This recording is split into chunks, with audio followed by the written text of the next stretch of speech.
देवी देवताओं की पूजा करना सही है कि नहीं? इससे सुख या दुख का मतलब क्या? सुख मिलेगा कि नहीं मिलेगा? सबसे पहले तो हम जो देवताओं की भक्ति, देवी की भक्ति कर रहे हैं सांसारिक सुखों को प्राप्त करने के लिए, परंतु सांसारिक सुख हमें अपने कर्म के अनुसार मिलते हैं। जो हमने प्रारब्ध किया, प्रारब्ध में यदि हमने बुरा कर्म किया है तो हम किसी की भी उपासना कर रहे हैं। उपासना से हमें संतुष्टि नहीं मिल सकती, न उससे का निवारण हो सकता है, क्योंकि प्रारब्ध जो हमारा बुरा है उस प्रारब्ध को हमें भोगना ही पड़ेगा। और जब प्रारब्ध हमारा नष्ट हो जाएगा तो हमें सुख की अनुभूति स्वतः ही होने लगेगी, क्योंकि कर्म के अनुसार, कर्म प्रधान विश्व कर राखा, जो जस करहि ताहि फल चाखा। तो जैसा कर्म हम करेंगे या किए रहेंगे, कर्म के अनुसार हमें सुख और दुख की अनुभूति होती है। देवताओं से हम यदि सुख की कामना करते हैं तो ये हमारा भ्रम है, क्योंकि देवता भी भगवान से प्रार्थना करते हैं मानव जीवन को प्राप्त करने के लिए। तुलसीदास जी महाराज ने कहा है, बड़े भाग्य मानुष तन पावा, सुर दुर्लभ सत ग्रंथ नगावा, साधन धाम मोक्ष का द्वारा, पायत नर परलोक सुधारा। सूरदास तुलसीदास जी महाराज रामचरितमानस में कहते हैं कि ये जो मानव का जीवन है बड़े भाग्य से हमें प्राप्त हुआ है, और मानव जीवन प्राप्त करने का मूल उद्देश्य है भगवत प्राप्ति। देवताओं की उपासना यदि करते हैं तो तुच्छ शोक स्वर्ग की कामना को लेकर, परंतु समय आने पे वो नष्ट हो जाएगा।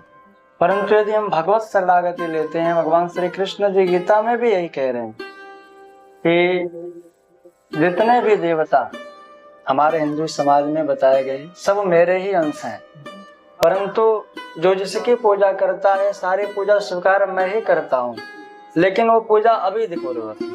अविधि पूर्वक का तात्पर्य है कि उसने मुझे पूर्ण रूप से जाना नहीं, और जो मुझे पूर्ण रूप से जान लेगा तो उन्हें किसी और की पूजा करने की आवश्यकता नहीं होगी। सर्वधर्मान परित्यज्य मामेकम शरणं व्रज। वो सभी धर्मों का त्याग करके मेरे शरण में आ जाएगा, और जब जीव मेरी शरण में आएगा तो मेरे शरण में आने मात्र से मैं उसका संसार सागर से कल्याण कर देता हूँ। और जो सुख की आनंद चाहना है, वो आनंद की चाहना मेरे चरणों को प्राप्त करने में ही है, क्योंकि जीव का लगाव मुझसे है और जीव मेरा अंश है। इसलिए जब तक जीव मुझे प्राप्त नहीं कर लेता तब तक संसार के दुखों को भोगता रहता है।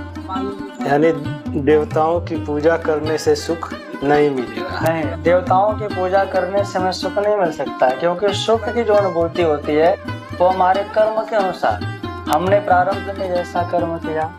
जैसे भीष्म पितामह जी की बात आती है, जब वो सैया पे सोए हुए थे बाणों की, तो भगवान से उन्होंने पूछा कि मेरे कौन से जन्म का, कौन से कर्म का फल है जो कितने दिनों तक मुझे सैया पे सोना पड़ा। तो भगवान उनसे कहते हैं कि आप खुद देखें, आपने इसके पिछले जन्म में कौन सा कर्म किया। तो जब उन्होंने देखा 100 जन्मों तक तो उनको कोई पाप नजर नहीं आया। भगवान कहते हैं कि बस यहीं तक दृष्टि तुम्हारे समेत है। 101 जन्म जो तुम्हारा था, उस जन्म में तुमने एक सर्प को उठा करके ऐसे ही जो कांटों का वृक्ष होता है बबुल, उस बबुल के ऊपर फेंका और वो कांटा उसके शरीर में चुभा। सो जितने दिनों तक चुभ चुभ करके उसके प्राण निकले उतने दिनों तक तुम्हें भोगना पड़ा। तो देखा जाए तो कहीं न कहीं भगवान भी स्वयं कह रहे हैं कि कर्म के अनुसार हमें फल की प्राप्ति होती है।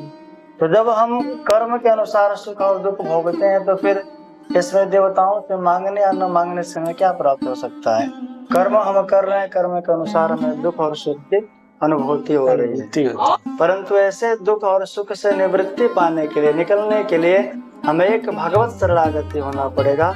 और जब उनकी शरण में जाएंगे तब जाकर के हमारा संसार सागर से कल्याण हो सकता है, अन्य कोई मार्ग नहीं है। इसलिए कहा गया है कलम केशव कृतनाथ, इस घोर कलिकाल में कृष्ण का नाम ही संसार सागर से हमें तार सकता है।